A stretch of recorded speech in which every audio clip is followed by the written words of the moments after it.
कैसे हैं स्टूडेंट। आशा करते हैं अच्छे होंगे, स्वस्थ होंगे और मन लगाकर पढ़ाई कर रहे होंगे। और आज की इस वीडियो में मैं आप सभी को क्लास 10th फिजिक्स का पहला चैप्टर जिसका नाम है प्रकाश, परावर्तन तथा अपवर्तन, ठीक है स्टूडेंट, ये NCERT का है। चैप्टर का क्या नाम है? प्रकाश, परावर्तन तथा अपवर्तन। इसके मैं आप लोगों को 150 VVI ऑब्जेक्टिव करवाने वाला हूँ स्टूडेंट। कितना? 150, यानी कि 150 VVI ऑब्जेक्टिव मैं आप लोगों को करवाने वाला हूँ। इसलिए वीडियो के अंत तक जरूर बने रहें। अगर आप सभी के सभी प्रश्न अर्थात 150 के 150 प्रश्न को देख लेते हैं, समझ लेते हैं, अच्छा से तैयारी कर लेते हैं, तो समझ लीजिए कि 2026 में जो एग्ज़ाम होगा ना, तो यहीं से आप लोगों को 5 से 6 प्रश्न देखने को मिलेगा, क्योंकि सभी के सभी प्रश्न ना काफ़ी इंपॉर्टेंट है स्टूडेंट। आप लोग यहाँ देख भी सकते हैं कि 1 number, 2 number, 3 number, 4 number, 5 number, इस तरह से बहुत सारे प्रश्न हैं जो कि कभी ना कभी एग्जाम में पूछे गए हैं। जैसे कि मैंने अभी कहा ना कि 1 नंबर से जो है कि 6 नंबर तक का जो प्रश्न है 2025 में पूछा गया है, आप लोग यहाँ देख सकते हैं। और 6 नंबर के बाद वाला जो प्रश्न है वो 2024 में, फिर कोई प्रश्न 2023 में, अर्थात सभी के सभी प्रश्न सिलेक्टेड और इम्पोर्टेंट है, ठीक है स्टूडेंट। इसलिए वीडियो के अंत तक बने रहें। अगर आपको ये वीडियो अच्छा लगेगा स्टूडेंट तो प्लीज़ चैनल को सब्सक्राइब जरूर कर लीजिएगा, ठीक है। तो आइए स्टार्ट करते हैं हम लोग पहला प्रश्न से। देखिए स्टूडेंट, यहाँ पर पहला प्रश्न है कि सूर्य से आने वाला प्रकाश पुंज निम्न में से कौन सा है? तो सूर्य से आने वाला प्रकाश पुंज स्टूडेंट समांतर प्रकाश पुंज होता है। कौन सा प्रकाश पुंज होता है? समांतर, क्योंकि सूर्य से जो आता है प्रकाश वो टेढ़ा मेढ़ा नहीं ना आता है स्टूडेंट, वो सीधा आता है, समांतर आता है, इसलिए हम लोग उसे समांतर प्रकाश पुंज कहेंगे, ठीक है स्टूडेंट। इससे पहले वाले अध्याय में स्टूडेंट मैंने बायोलॉजी के ऑल VVI ऑब्जेक्टिव समाप्त कर दिया है, तो उसे भी जरूर देखेंगे, ठीक है। प्लेलिस्ट में जाइए और देखिए। चलिए यहाँ पर दूसरा नंबर का प्रश्न है कि किरणों के समूह को क्या कहते हैं स्टूडेंट? बताइए। प्रकाश पुंज कहते हैं, किरण पुंज कहते हैं, A और B दोनों कहते हैं, या फिर इनमें से कोई नहीं? तो किरणों के समूह को प्रकाश पुंज भी कह सकते हैं और किरण पुंज भी कह सकते हैं, इसलिए इसका राइट आंसर क्या हो जाएगा? A और B दोनों। और ये प्रश्न भी 2025 में पूछा गया है। तीसरा प्रश्न है कि आभासी प्रतिबिंब कैसा होता है? बताएंगे आप लोग मेरे प्यारे बच्चों कि आभासी प्रतिबिंब जो होता है वो कैसा होता है? तो वो सीधा होता है हमेशा, ठीक है। आभासी प्रतिबिंब कैसा होता है? तो सीधा होता है, ठीक है। चलिए चौथा नंबर का आप लोग जवाब देने का प्रयास कीजिए कि निम्न में से आवर्धक शीशा, ठीक है स्टूडेंट, कौन सा शीशा? आवर्धक शीशा, जिसे हम लोग मैग्नीफाइंग ग्लास कहते हैं, कौन सा है? बताइए इनमें कौन सा है? अवतल दर्पण है, या फिर अवतल लेंस है, उत्तल लेंस है, या फिर इनमें से कोई नहीं? तो उत्तल लेंस हो जाएगा इसका राइट आंसर। क्या हो जाएगा मेरे प्यारे बच्चों? उत्तल लेंस। और ये प्रश्न भी कब पूछा गया है? तो 2025 में पूछा गया है, ठीक है। चलिए 6 नंबर का आप लोग जवाब दीजिए कि कौन सी लेंस में वास्तविक एवं आभासी दोनों प्रकार के प्रतिबिंब बनते हैं? यानी कि आभासी और कौन सा? वास्तविक भी बनेगा और आभासी प्रतिबिंब, दोनों प्रकार का प्रतिबिंब बनता है। किसमें? उत्तल लेंस में बनता है कि अवतल लेंस में? A और B दोनों, या इनमें से कोई नहीं? तो याद रखिएगा ऐसा केवल उत्तल लेंस में होता है मेरे प्यारे बच्चों। किस में होता है? उत्तल लेंस में। चलिए अगला जवाब देंगे 6 नंबर का कि लेंस की फोकस दूरी F एवं क्षमता P हो, ठीक है, P हो, तो इनमें से कौन सा सही आंसर हो जाएगा?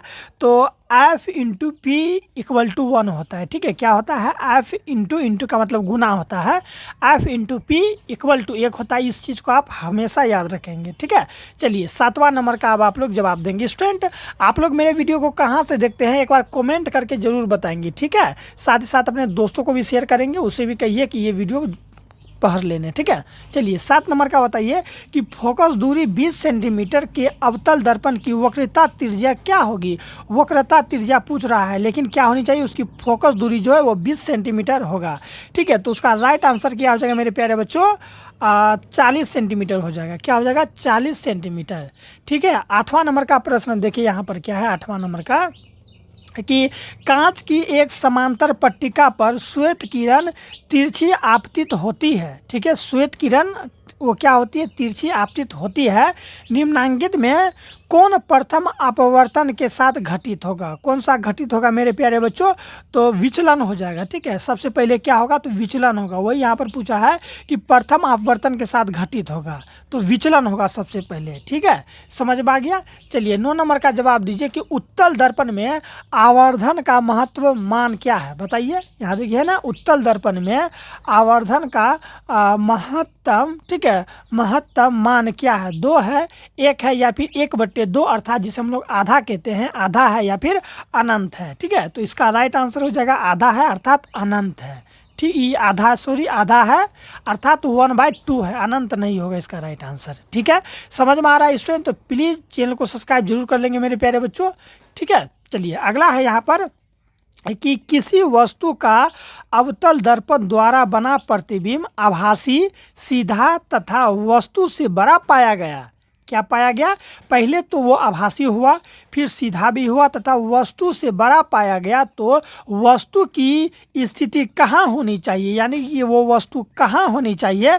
तो याद रखिएगा, दर्पण के ध्रुव तथा मुख्य फोकस के बीच होनी चाहिए। ठीक है, इसका राइट आंसर डी हो जाएगा। 11 नंबर का प्रश्न है कि फोकस दूरी 10 सेंटीमीटर के अवतल दर्पण द्वारा उत्पन्न आवर्धन धनात्मक होगा यदि वस्तु दूरी का मान है, अर्थात वस्तु दूरी का मान कितना होना चाहिए? तो 10 सेंटीमीटर से कम होना चाहिए, तब ऐसा होगा। ठीक है, 12 नंबर का है कि फोकस से ध्रुव की ओर आने पर अवतल दर्पण में आवर्धन का मान बढ़ता है, घटता है, अचल रहता है या फिर इनमें से कोई नहीं। तो वो क्या होता है मेरे प्यारे बच्चों? बढ़ता है। क्या होता है? बढ़ता है। ठीक है, चलिए अब कौन सा होगा? 13 का बताइए कि एक अवतल दर्पण के प्रधान अक्ष, कौन सा अक्ष? प्रधान अक्ष पर चलती चींटी, याद रखिएगा स्टूडेंट, प्रधान अक्ष पर चलती चींटी का प्रतिबिंब सीधा है तथा बढ़ता जा रहा है। सीधा भी है और वो बढ़ता जा रहा है। तो चींटी की गति होगी मेरे प्यारे बच्चों, चींटी की जो गति होगी वो फोकस से ध्रुव की ओर होगी। कहाँ से कहाँ होगी? फोकस से ध्रुव की ओर। ठीक है, चलिए अब कौन सा होगा बताइए। 14 नंबर का आप लोग जवाब दीजिए स्टूडेंट कि यदि किसी बिंब अर्थात प्रतिबिंब, यदि किसी बिंब का प्रतिबिंब, ठीक है, बिंब से आप लोग क्या समझेंगे? कोई वस्तु जिसका प्रतिबिंब बन रहा है उसे हम लोग बिंब कहेंगे। ठीक है, यदि किसी बिंब का प्रतिबिंब का आवर्धन ऋणात्मक है, आवर्धन क्या है? ऋणात्मक है, तो उस प्रतिबिंब की प्रकृति क्या होगी, अर्थात उस बिंब की जो है ना प्रकृति क्या होगी, बताइए। वास्तविक और सीधा होगा, आभासी और सीधा होगा, या फिर आभासी और उल्टा होगा, या फिर वास्तविक और उल्टा होगा? तो बताइए उस बिंब का क्या होगा स्टूडेंट? प्रकृति क्या होगा उसका?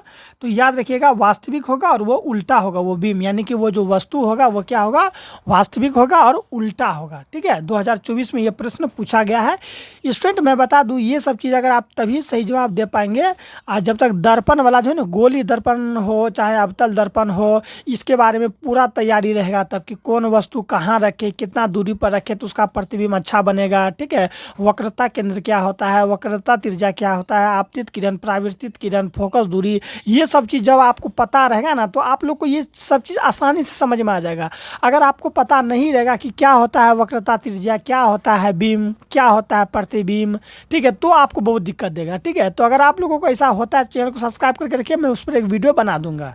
ठीक है, चलिए अब कौन सा होगा 15 नंबर का स्टूडेंट कि यदि अवतल दर्पण का निचला आधा भाग, कौन सा? निचला और आधा भाग टूट जाए, क्या हो जाए मेरे प्यारे बच्चों? टूट जाए तो प्रतिबिंब सीधा बनेगा, आधा बनेगा, कम तीव्र बनेगा, या फिर इनमें से कोई नहीं। ठीक है, तो इसका राइट आंसर हो जाएगा ऑप्शन नंबर सी, कम तीव्र बनेगा। ठीक है स्टूडेंट, चलिए अब कौन सा होगा 16 नंबर का कि वायु का निरपेक्ष आवर्तनांक वास्तव में होता है, यानी कि पूछा है कि वायु का ना अपवर्तनांक पूछा है। तो अपवर्तनांक कई बार बहुत सारे वस्तुओं का पूछ लिया जाता है, तो बताइए कि वायु का अपवर्तनांक कितना होगा? तो 1 से अधिक होता है। ठीक है, याद रखिएगा बिल्कुल। 17 का है यहाँ पर कि निम्नलिखित में किसका अपवर्तनांक सबसे कम है? निम्न में से किसका अपवर्तनांक है जो सबसे कम है स्टूडेंट? बताइए, तारपीन का, बेंजीन का, पानी का, या फिर किरोसिन का?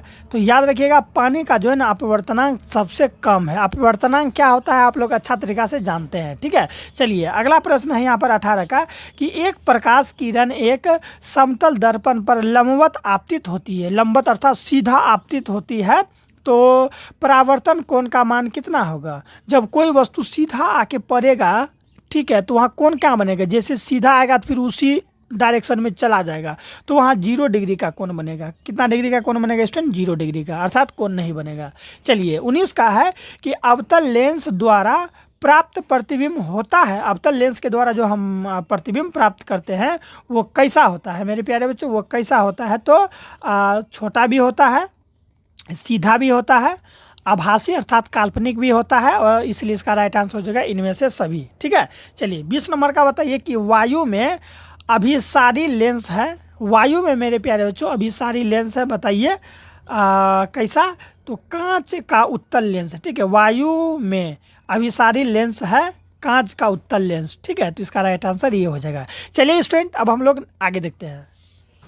21 नंबर का प्रश्न है स्टूडेंट कि मानव नेत्र में किस प्रकार का लेंस पाया जाता है? तो मानव नेत्र में उत्तल लेंस पाया जाता है। ठीक है, जो मानव का जो आँख होता है ना उसमें उत्तल लेंस पाया जाता है, और ये प्रश्न 2024 में पूछा गया है। चलिए 22 का है कि प्रकाश की किरण को मोड़ने की क्षमता को कहते हैं। प्रकाश की किरण को जो अगर मोड़ दे तो उस मोड़ने की क्षमता को क्या कहते हैं स्टूडेंट? लेंस की क्षमता कहते हैं। किसकी क्षमता कहते हैं? लेंस में देखते हैं ना अलग अलग जगह से आया हुआ प्रकाश की किरण को अलग अलग जगह मोड़ा जाता है, और वही सब लेंस का प्रयोग करके हम लोग चश्मा भी पहनते हैं। तो वही चश्मा पहनते हैं तो जिसको दूर दृष्टि दोष हो वो भी दूर हो जाता है, जिसको निकट दृष्टि दोष हो वो चश्मा पहनने के बाद वो भी दूर हो जाता है, क्योंकि उसको वस्तु साफ साफ दिखाई पड़ने लगता है। ठीक है, इसमें क्या होता है? प्रकाश की किरण को मोड़ा जाता है स्टूडेंट।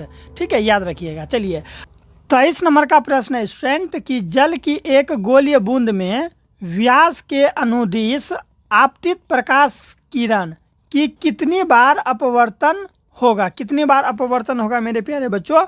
तो याद रखिएगा कितनी बार अपवर्तन होगा? तो एक बार अपवर्तन होगा। ठीक है, 23 का राइट आंसर हो जाएगा ऑप्शन नंबर डी। ठीक है, चलिए अगला है यहाँ पर कि लेंस में मुख्य फोकस की संख्या होती है। लेंस में मेरे प्यारे बच्चों फोकस की संख्या कितनी होती है? तो 2 होती है, भूलेंगे नहीं। F1 और F2 से उसे हम लोग क्या करते हैं? दर्शाते हैं। ठीक है, F1 और F2। तो लेंस में फोकस की जो संख्या होती है वो 2 होती है, भूलेंगे नहीं, याद रखेंगे। 25 नंबर का देखिए कि समतल दर्पण द्वारा बना प्रतिबिंब होता है। समतल दर्पण द्वारा बना प्रतिबिंब मेरे प्यारे बच्चों काल्पनिक होता है। कैसा होता है? काल्पनिक। ठीक है, नेक्स्ट है कि सरल सूक्ष्मदर्शी में किसका उपयोग होता है? तो उत्तल लेंस का उपयोग होता है। किसका उपयोग होता है स्टूडेंट? सरल सूक्ष्मदर्शी में किसका उपयोग होता है? उत्तल लेंस का होता है, और ये सभी के सभी प्रश्न देख सकते हैं पूछा गया है। चलिए यहाँ पर 27 नंबर का है कि अवतल दर्पण में आवर्धित काल्पनिक प्रतिबिंब बनाने के लिए वस्तु को कहाँ रखा जाता है? वस्तु को कहाँ रखा जाता है स्टूडेंट? तो फोकस और ध्रुव के बीच रखा जाता है। कहाँ रखा जाता है? ऑप्शन नंबर ए, फोकस और ध्रुव के बीच रखा जाता है। ठीक है, चलिए नेक्स्ट है यहाँ पर कि किस दर्पण की फोकस दूरी चिन्हों की परिपाटी के अनुसार ऋणात्मक मानी जाती है? ठीक है, क्या माना जाएगा उसको? तो ऋणात्मक माना जाता है, तो अवतल दर्पण में। ठीक है स्टूडेंट, चलिए अगला है कि निम्नलिखित में से किस लेंस को अपसारी लेंस कहते हैं? किस लेंस को मेरे प्यारे बच्चों अपसारी लेंस कहते हैं? तो अवतल लेंस को हम लोग क्या कहते हैं? अपसारी लेंस कहते हैं। ठीक है, चलिए अब कौन सा होगा? 30 नंबर का बताइए क्या हो जाएगा स्टूडेंट? कि एक अभिसारी किरण पुंज समतल दर्पण पर आपतित होती है। कहाँ पर आपतित होती है? तो समतल दर्पण पर आपतित होती है, तो परावर्तित किरण पुंज होगा। जो परावर्तित किरण पुंज होगा वो क्या होगा? तो अभिसारी होगा। यानी कि जब वो परावर्तन हो जाएगा ना किसी भी वस्तु से टकरा के परावर्तित होगा तो वो कैसा होगा? तो आभासी हो जाएगा स्टूडेंट। ठीक है, चलिए 31 का जवाब दीजिए आप लोग कि किसी समतल दर्पण द्वारा आवर्धन होता है। किसी समतल दर्पण द्वारा आवर्धन कैसा होता है? तो प्लस में 1 होता है। ठीक है, यानी कि धनात्मक में 1 होता है। 32 का जवाब दीजिए स्टूडेंट। 32 का इंपॉर्टेंट सब प्रश्न है। ठीक है, 32 का है कि निम्नलिखित में से किस दर्पण द्वारा किसी वस्तु का आभासी प्रतिबिंब मिल सकता है? आभासी प्रतिबिंब मेरे प्यारे बच्चों मिल सकता है, तो किसमें? समतल दर्पण में भी मिल सकता है, उत्तल दर्पण में भी, और अवतल दर्पण में भी। इसलिए इसका राइट आंसर हो जाएगा 32 का ऑप्शन नंबर डी, इनमें से सभी। चलिए अगला जवाब दीजिए कि आकाश का नीला रंग, किसका मेरे प्यारे बच्चों? आकाश का नीला रंग होना किस परिघटना का परिणाम है? किस परिघटना का परिणाम है मेरे प्यारे बच्चों? परावर्तन का, अपवर्तन का, प्रकीर्णन का, या फिर इनमें से कोई नहीं। ठीक है, तो इसका राइट आंसर हो जाएगा प्रकीर्णन का। क्या हो जाएगा मेरे प्यारे बच्चों? प्रकीर्णन का, ऑप्शन नंबर सी इसका राइट आंसर हो जाएगा। ठीक है, चलिए अब कौन सा होगा? 34 नंबर का जवाब दीजिए कि विरल माध्यम से सघन माध्यम में जाती हुई किरण मुड़ जाती है। किरण जो होता है वो क्या होता है स्टूडेंट? मुड़ जाती है। बताइए, अभिलंब की ओर या फिर अभिलंब से दूर, अभिलंब के साथ संपाती, या फिर इनमें से कोई नहीं। ठीक है, तो वो क्या होता है? अभिलंब की ओर मुड़ जाती है। ठीक है, चलिए 35 का जवाब दीजिए कि निम्नलिखित में से किस लेंस की फोकस दूरी धनात्मक होती है? किस लेंस की मेरे प्यारे बच्चों फोकस दूरी धनात्मक होती है ना? तो याद रखिएगा उत्तल लेंस का। किसका? मैं यहाँ लिख देता हूँ, उत्तल लेंस। उत्तल लेंस, ठीक है, उत्तल लेंस का क्या होता है स्टूडेंट? फोकस दूरी धनात्मक होता है। याद रखिएगा, यह प्रश्न 2023 में पूछा गया है। ठीक है, उत्तल लेंस का क्या होता है? फोकस दूरी मेरे प्यारे बच्चों धनात्मक होता है। याद रखिएगा, बिल्कुल आप लोग याद रखिएगा। चलिए स्टूडेंट, हम लोग आगे बढ़ते हैं, लेकिन उससे पहले मैं बता दूं कि अगर आप मेरे परिवार के साथ जुड़ेंगे तो आपको बहुत सारा बेनिफिट मिलेगा। जैसे कि हर एक सब्जेक्ट का ऑब्जेक्टिव आप लोगों को समय से पहले देखने को मिलेगा। ग्रामर का वीडियो भी आप लोगों को देखने को मिलेगा, वो भी थ्योरी के साथ। जैसे कि संज्ञा, सर्वनाम, विशेषण, क्रिया। संस्कृत का मैं एक नया सीरीज लेकर आ रहा हूँ बहुत जल्द आप लोगों के लिए। ठीक है स्टूडेंट, साथ साथ इंग्लिश ग्रामर का भी मैं सब्जेक्टिव, ऑब्जेक्टिव के साथ साथ वो ग्रामर, थ्योरी, ये सब मैं प्रोवाइड करवाने वाला हूँ। इसलिए परिवार के साथ जुड़े रहें और हर एक चीज़ का तैयारी मन लगा के करें। कहीं पर भी दिक्कत है तो डिस्क्रिप्शन में मेरा नंबर दिया गया है, आप लोग नंबर लेके वहाँ से मैं कांटेक्ट भी कर सकते हैं। ठीक है स्टूडेंट, चलिए 36 नंबर का बताइए आप लोग कि यहाँ देखिए 36 का कि चिन्हों की निर्देशांक परिपाटी में धनात्मक फोकस दूरी होती है। धनात्मक फोकस दूरी मेरे प्यारे बच्चों होती है। किसका किसका होता है? तो उत्तल लेंस का होता है और उत्तल दर्पण का ही होता है। ठीक है, उत्तल लेंस और उत्तल दर्पण की होती है। इसलिए इसका राइट आंसर क्या हो जाएगा? ए और बी दोनों। ये देखिए है ना, ए और बी दोनों को ध्यान रखना है। चलिए 37 का जवाब दीजिए कि निर्देशांक चिन्ह परिपाटी में सभी दूरियां मानी जाती है। मेरे प्यारे बच्चों, जो सभी दूरियां होती है ना वो मानी जाती है वक्रता केंद्र से, ध्रुव से, फोकस से, या फिर इनमें से कोई नहीं। ठीक है, तो इसका राइट आंसर हो जाएगा ध्रुव से मानी जाती है। कहाँ से मानी जाती है? ध्रुव से। चलिए अगला देख लेते हैं कौन सा होगा 38 नंबर का कि सघन माध्यम से, ठीक है, अर्थात सघन माध्यम के विरल माध्यम में गमन करने पर आपतन कोण और परावर्तन कोण, आपतन कोण और अपवर्तन कोण दिया गया है। ठीक है स्टूडेंट, आपतन कोण, ठीक है, और आपतन जो आया किरण, ठीक है, और अपवर्तित जो हुआ, अपवर्तित कोण जिसे हम लोग आर कहते हैं, में क्या संबंध होगा? तो इसमें क्या संबंध हो जाएगा बताइए? तो इसमें संबंध यही होगा कि जो आर है ना वो आई से बड़ा होगा। जो आर है वो आई से बड़ा होगा। जिधर ये मुंह रहेगा ना खुला हुआ वो बड़ा माना जाता है। ठीक है, चलिए अब कौन सा देखेंगे हम लोग? तो 39 नंबर का देख लीजिए यहाँ पर कि निम्न में से कौन सा पदार्थ लेंस बनाने के लिए प्रयुक्त नहीं किया जाता है, अर्थात प्रयोग नहीं होता है, इसे भी हो सकता है। ठीक है, तो बताइए। तो मिट्टी का, याद रखिए मिट्टी का प्रयोग कभी लेंस बनाने में किया जाता है? तो सीधे समझ सकते हैं, ये आप लोग का ना जब किताब उल्टाइएगा ना आप लोग साइंस का, तो वहाँ पर भी पीछे में ये प्रश्न बना है और ये अलग से भी है। ठीक है, तो एक बार फिर से कि निम्न में से कौन सा पदार्थ लेंस बनाने में प्रयुक्त नहीं किया जाता है? तो मिट्टी का प्रयोग नहीं किया जाता है। ठीक है, चलिए अब कौन सा होगा 40 का बताइए मेरे प्यारे बच्चों। स्टूडेंट अगर अभी तक आप लोग यहाँ तक बने हुए हैं तो समझ लीजिए कि आप पढ़ने वाले स्टूडेंट में से है। इसलिए एक बार जरूर लाइक जरूर कर दें और अपने दोस्तों को भी शेयर करें, कमेंट करके बताइए कि समझ में आ रहा है या फिर नहीं। चलिए अब कौन सा होगा 40 का कि एक उत्तल लेंस की क्षमता एक डायोप्टर है। कितना है? एक डायोप्टर है। तो उस लेंस की फोकस दूरी क्या होगी मेरे प्यारे बच्चों? उस लेंस की फोकस दूरी क्या होगी? तो प्लस में 100 सेंटीमीटर होगी, धनात्मक की ओर।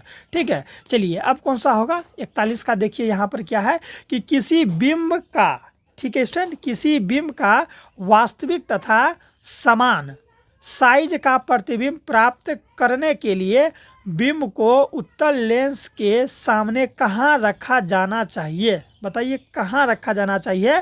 तो मेरे प्यारे बच्चों फोकस दूरी की दुगनी दूरी पर रखना चाहिए। कहाँ रखना चाहिए? फोकस दूरी की दुगनी दूरी पर रखना चाहिए। चलिए अगला जवाब दीजिएगा यहाँ पर कि किसी गोलीय दर्पण तथा किसी पतले गोलीय लेंस दोनों की फोकस दूरी -15 सेंटीमीटर है तो दर्पण तथा लेंस संभव है। दर्पण तथा लेंस मेरे प्यारे बच्चों संभव है कि दोनों अवतल होगा। दोनों क्या होगा? तो दोनों अवतल होगा मेरे प्यारे बच्चों। ठीक है, चलिए अगला जवाब दीजिएगा आप लोग यहाँ पर 43 नंबर का कि प्रकाश के अपवर्तन के कितने नियम हैं। मेरे प्यारे बच्चों, प्रकाश के अपवर्तन के 2 नियम हैं। ठीक है, इस चीज़ को तो कभी नहीं भूलना है। और ये प्रश्न 2016 में और 2021 में पूछा गया है। ठीक है, क्या प्रकाश का अपवर्तन के कितने नियम है, तो 2 नियम है। ठीक है, परावर्तन के भी पूछेगा कितना नियम है, तो उसका भी 2 नियम ही आप लोग टिक मारिएगा। ठीक है, अगला है कि प्रकाश का परावर्तन। देखिए मैंने अभी कहा था ना, देखिए ये प्रश्न तो परावर्तन वाला 12 में, 15 में, ठीक है, 20 में, 21 में, 23 में, 24 में, यानी कि मानिए तो लगातार पूछ रहा है, अर्थात कितना इंपॉर्टेंट आप समझ सकते हैं। ठीक है, चलिए अगला प्रश्न बताइए कि सरल सूक्ष्मदर्शी में किसका उपयोग होता है। सरल सूक्ष्मदर्शी में मेरे प्यारे बच्चों किसका उपयोग होता है, तो उत्तल लेंस का उपयोग होता है। किसका प्रयोग होता है, सरल सूक्ष्मदर्शी में किसका उपयोग होता है, तो ऑप्शन नंबर डी मेरे प्यारे बच्चों उत्तल लेंस का होता है। चलिए अब हम लोग आगे देखते हैं 46 नंबर का, क्योंकि टोटल 150 प्रश्न देखना है। कितना देखना है, 150 प्रश्न है। ठीक है, चलिए यहाँ क्या है कि किसी माध्यम के अपवर्तनांक का मान होता है। बताइए किसी माध्यम में अपवर्तनांक का मान मेरे प्यारे बच्चों होता है, कितना होता है बताइए, तो sin i बट्टे sin r होता है। ऑप्शन नंबर ए हो जाएगा। ठीक है, चलिए ये नेक्स्ट है यहाँ पर कि एक उत्तल लेंस होता है। मेरे प्यारे बच्चों एक उत्तल लेंस होता है किनारे की अपेक्षा बीच में मोटा होता है। ठीक है, किनारे की अपेक्षा क्या होता है, बीच में मोटा होता है। जल्दी जल्दी स्टूडेंट चैनल को सब्सक्राइब जरूर कर दें। ठीक है, आइए हम लोग अब देखते हैं 48 नंबर का प्रश्न कि क्या कहना चाह रहा है ये प्रश्न। ठीक है, कुछ कहना चाह रहा है आप लोगों से। देखिए क्या कहना चाह रहा है ये कि अवतल लेंस का आवर्धन m बराबर होता है। जवाब दीजिए। तो देखिए कितना बार प्रश्न पूछा गया, आप लोग यहाँ डेट देख सकते हैं, 13 में, 20 में, 21 में, ठीक है, फिर 23 में पूछा गया है। तो बताइए अवतल लेंस का जो आवर्धन अर्थात जिसे हम लोग m से सूचित करते हैं वो बराबर होता है, वो किसके बराबर होता है, तो याद रखिएगा v बट्टे यू के बराबर होता है। किसके होता है, v बट्टे यू के बराबर होता है। नेक्स्ट है कि गोलीय दर्पण में फोकसांतर एवं वक्रता त्रिज्या के बीच, ठीक है, वक्रता त्रिज्या के बीच संबंध है मेरे प्यारे बच्चों, r बराबर होता है 2f। यही संबंध है। क्या संबंध है कि r बराबर कितना होता है, 2f होता है। चलिए अगला बताइए 50 नंबर का कि निर्गत किरण एवं अभिलंब के बीच के कोण को कहते हैं, कोण को क्या कहते हैं, तो निर्गत कोण कहते हैं। क्या कहते हैं स्टूडेंट, निर्गत कोण कहते हैं। 2012 में पूछा गया है। ठीक है, चलिए अब कौन सा होगा, 51 नंबर का बताइएगा आप लोग कि 1 मीटर फोकस दूरी वाले, ठीक है, उत्तल लेंस की क्षमता होगी, कितना होगा, अगर वो क्या हो, 1 मीटर फोकस दूरी वाले उत्तल लेंस की क्षमता मेरे प्यारे बच्चों, क्षमता होगी, कितना होगी, माइनस में 1 डायोप्टर या 1 डायोप्टर, 2 डायोप्टर या फिर 1.5 डायोप्टर, D4 डायोप्टर होता है। ठीक है, मैंने पीछे बताया था, डायोप्टर पढ़े थे ना वहाँ पर। हाँ, तो इसका राइट आंसर क्या हो जाएगा मेरे प्यारे बच्चों, 1 डायोप्टर होता है। अगला है यहाँ पर कि किसी अवतल दर्पण द्वारा काल्पनिक सीधा तथा आवर्धित प्रतिबिंब बनता है जब वस्तु स्थिति होती है, अर्थात वस्तु की स्थिति होती है। कैसी होती है, तो याद रखिएगा दर्पण तथा उसके फोकस के बीच होती है। ठीक है, तब ऐसा होगा। समझ में आया। चलिए अब कौन सा होगा, 53 नंबर का जवाब दीजिए कि किसी दर्पण द्वारा प्रतिबिंब सीधा एवं छोटा होता है। कैसा होता है, सीधा के साथ साथ छोटा होता है, तो वो क्या होगा मेरे प्यारे बच्चों, उत्तल दर्पण होगा। क्या होगा, उत्तल दर्पण। समझ में आया। आइए आगे देख लेते हैं। अच्छा लग रहा होगा तो चैनल को सब्सक्राइब जरूर कर लें। ठीक है, 54 नंबर का देखिए यहाँ क्या है कि अवतल दर्पण है मेरे प्यारे बच्चों। अवतल दर्पण जो है वो है क्या है, तो अभिसारी है। अवतल दर्पण क्या है, तो अवतल दर्पण मेरे प्यारे बच्चों अभिसारी है। ठीक है, 55 का बताएंगे कि उत्तल दर्पण से बना प्रतिबिंब होता है। उत्तल दर्पण से जो प्रतिबिंब बनता है ना वो होता है मेरे प्यारे बच्चों, कैसा होता है, तो 55 का ए, 55 का मेरे प्यारे बच्चों राइट आंसर जो है, एक काल्पनिक एवं छोटा होता है। ठीक है, उत्तल दर्पण से बना प्रतिबिंब होता है, काल्पनिक एवं छोटा होता है। ठीक है, नेक्स्ट देखिए यहाँ पर क्या हो जाएगा। चलिए अब कौन सा होगा, 56 का बताइए। कितना नंबर के स्टूडेंट, 56 का बताइए आप लोग कि निम्नलिखित में किस दर्पण द्वारा किसी वस्तु का प्रतिबिंब प्राप्त किया जा सकता है। समतल दर्पण द्वारा, अवतल दर्पण द्वारा, उत्तल दर्पण द्वारा या फिर इनमें से सभी द्वारा। ठीक है, तो 56 का राइट आंसर हो जाएगा अवतल दर्पण द्वारा हो सकता है। ठीक है, चलिए 57 का है कि निम्नलिखित में किसमें बड़ा और वास्तविक प्रतिबिंब बनता है। बड़ा भी बनेगा और बड़ा के साथ साथ कैसा बनेगा मेरे प्यारे बच्चों, तो वास्तविक प्रतिबिंब बनता है। किस में बनता है, तो अवतल लेंस में बनता है। किस में बनता है, अवतल लेंस में। ठीक है, 58 का है कि समतल दर्पण द्वारा बना प्रतिबिंब होगा। ठीक है, हमेशा कैसा होता है समतल दर्पण द्वारा बना प्रतिबिंब, तो काल्पनिक होगा। क्या है, समतल दर्पण द्वारा बना प्रतिबिंब हमेशा होगा मेरे प्यारे बच्चों, कैसा होगा, तो काल्पनिक होगा। समझ में आ गया। आप बताइएगा स्टूडेंट कमेंट में कि समतल दर्पण का प्रयोग हम लोग कहाँ करते हैं, जिससे मैं जान सकूं कि आप लोग का तैयारी कैसा है। बताइए, क्या बताइएगा कि समतल दर्पण का प्रयोग हम लोग कहाँ करते हैं। ठीक है, चलिए अब कौन सा होगा, 59 नंबर का बताइए कि किसी वस्तु का आवर्धित प्रतिबिंब बनता है। आवर्धित प्रतिबिंब बनता है अवतल दर्पण से। कहाँ से बनता है, अवतल दर्पण से। नेक्स्ट है कि काल्पनिक प्रतिबिंब हमेशा होता है, अर्थात कैसा है, सीधा होता है, उल्टा होता है, तिरछा होता है, अंधा होता है। ठीक है, तो 60 का राइट आंसर क्या हो जाएगा, सीधा होता है। ठीक है, चलिए 61 का बताइए कि किसी दर्पण में हमेशा आभासी और छोटा प्रतिबिंब बनता है मेरे प्यारे बच्चों, तो वो कौन सा दर्पण होगा, तो वो उत्तल दर्पण होगा। क्योंकि उत्तल दर्पण में क्या होता है, हमेशा आभासी के साथ साथ छोटा प्रतिबिंब बनता है। ठीक है स्टूडेंट, अभी तक हम लोगों ने कितना प्रश्न समाप्त किए, तो 61 कर दिए हैं। आइए जल्दी जल्दी हम लोग देखते हैं। ठीक है, यहाँ पर देखिए क्या स्टूडेंट 62 नंबर में वीडियो के अंत तक बने रहना स्टूडेंट, मैं ज़्यादा लॉन्ग वीडियो नहीं बनाऊंगा। ठीक है, चलिए 62 का क्या कि निम्न में से किस दर्पण की फोकस दूरी धनात्मक होती है। किस दर्पण का जो है फोकस दूरी धनात्मक होता है बताइएगा, तो उत्तल दर्पण का। ठीक है, अगला है 63 का है कि गोलीय दर्पण के ध्रुव और फोकस के बीच की दूरी को क्या कहते हैं मेरे प्यारे बच्चों, तो फोकसांतर कहते हैं। क्या कहते हैं, फोकसांतर। अगला है कि वक्रता त्रिज्या r एवं फोकस दूरी f में संबंध होता है। कैसा संबंध होता है, तो जो f होता है ना वो r/2 के बराबर होता है। ठीक है, चलिए अब कौन होगा, 65 का क्या होगा कि हजामत बनाने के लिए प्रयोग किया जाता है।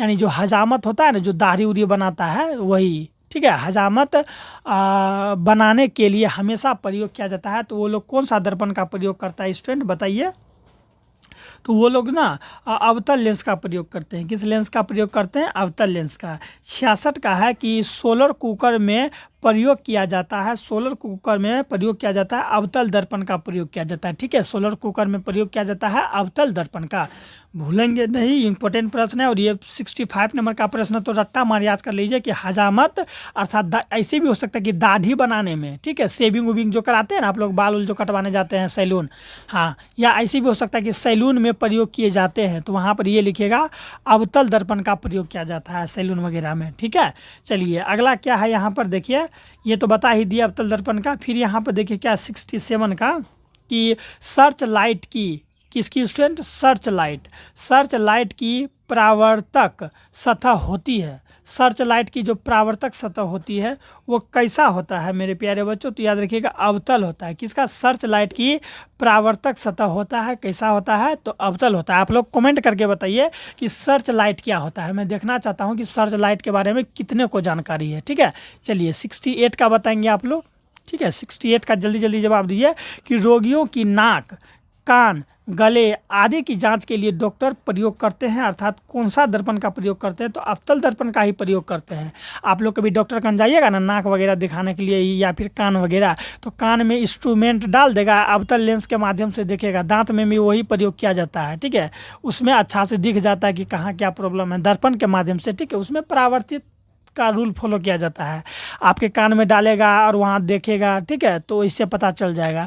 टॉर्च का भी कई बार प्रयोग करेगा, आपका कान में बारेगा, वहाँ देखेगा दर्पण में कि क्या क्या है अंदर में। तो ये सब चीज़ काफ़ी साइंस हम लोग का आगे बढ़ चुका है। ठीक है, तो वही है, यहाँ पर अवतल दर्पण का प्रयोग किया जाता है। नाक, कान, गला वगैरह को भी देखना हो ना, ठीक है, दांत में भी कभी जब सफाई कराने जाएगा ना, तो डॉक्टर दांत के पिछला भाग को तो इसे मुँह घुसा के देख नहीं सकता है, इसीलिए वहाँ पर वो दर्पण का प्रयोग करता है। ठीक है, तो कौन सा दर्पण का प्रयोग करता है सबको, तो अवतल दर्पण का करता है। ठीक है, याद रखिएगा। अगला क्या है 69 का बताइए कि पानी में डूबे एक अवतल लेंस की फोकस दूरी, हवा में इसकी फोकस दूरी की अपेक्षा कम होगी। क्या होती है मेरे प्यारे बच्चों? कम होती है। चलिए 70 का बताइए कि उत्तल लेंस में बना प्रतिबिंब होता है। उत्तल लेंस में जो प्रतिबिंब बनता है ना मेरे प्यारे बच्चों, वो कैसा प्रतिबिंब बनता है? तो याद रखिएगा, वास्तविक और उल्टा बनता है। कैसा बनता है? वास्तविक और उल्टा। ठीक है स्टूडेंट, आज हम लोग यहीं रहने देते हैं। ठीक है, अगला बाकी का जो प्रश्न है, लगभग हम लोग का कितना प्रश्न बच गया? 70, लगभग 80 प्रश्न हम लोगों का बच गया। ठीक है, वो 80 प्रश्न को मैं आप लोगों को अगले अध्याय अर्थात पार्ट 2 बोले तो, ठीक है, पार्ट 2 में आप लोगों को मैं कवर कर दूंगा। ठीक है, अगर आप लोगों को अच्छा लगा होगा तो स्टूडेंट चैनल को प्लीज़ पहले क्या कर लेना है? सब्सक्राइब कर लेना है। ठीक है, और अपने दोस्तों को भी शेयर करना है। ठीक है, और कमेंट करके बताइएगा कि आपको कैसा लगा। ठीक है, तो पार्ट 1 में हम लोग 70 को रहने देते हैं और पार्ट 2 देखना नहीं भूलेंगे, क्योंकि पार्ट 2 में मैं बाकी के ऑब्जेक्टिव प्रश्न दूंगा। ठीक है स्टूडेंट, अपना ख्याल रखिएगा, मन लगा के पढ़िए। मिलते हैं नेक्स्ट वीडियो में। बाय।